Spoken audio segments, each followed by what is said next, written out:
Hello, we will be looking at the NaviPOS front office today. This is the window that cashiers use to sell products in a business or a supermarket. So right away, we'll double click on the icon and it will bring us a login window. So here there are two ways of logging in. You can either use a username and password or you can scan your staff cards. I will use a username, password. You have an option here to select the shift, whether it is a day or a night shift. And then I'll click OK. Right away, we have a search box here. We can use this to look for the products that we intend to sell. For example, I want to sell MyoSpas. So I'll double click on the product once I see it. This will bring the product on the edit area, where I'll be able to enter the quantity that I want to sell. In this case, 5. Given the price is 30 shillings, the total will come to 150. From here, I'll click add. I'll go ahead and look for something else, the Augmentin, 625 mg. Double click on this. So basically you can see there is a retail price, there's available quantity, tax code, wholesale price, special price, the buying. Double click on that product. I want to sell 10 tablets. Total for this will come to 1,000.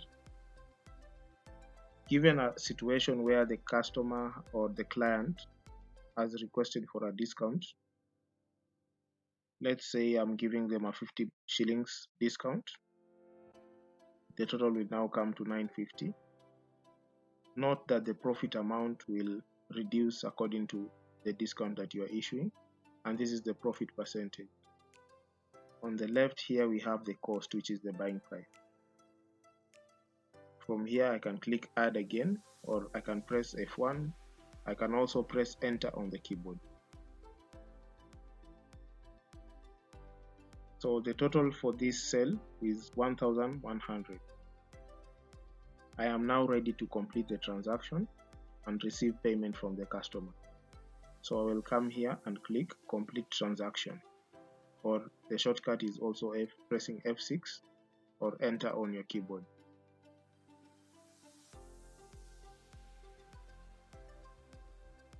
This is the transaction window where we can now receive the payment from the customer. We have 3 modes. There's a single payment, if the full amount is paid with one denomination or one payment mode.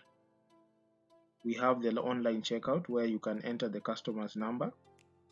A prompt will come to their phone and they'll be able to enter their PIN and the payment will be processed automatically.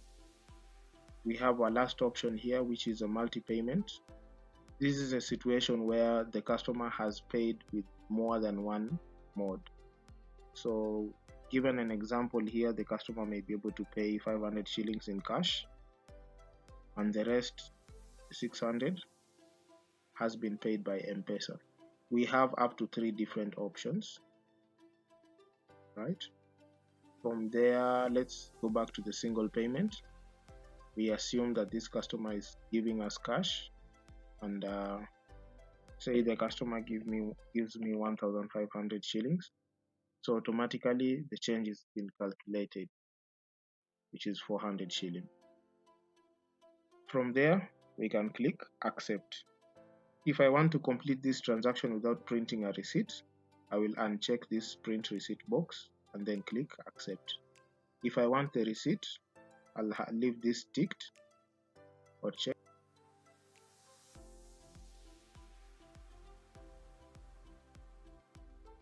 And then we click on accept and then select the printer that you want to print out the receipt. Transaction is complete, and this is what the receipt looks like. So this will show you what exactly the customer has bought. the subtotal, the VAT amount, the exempt amount. Of course, everything is exempted here. And then you have the total, what was tendered, and what is the payment mode.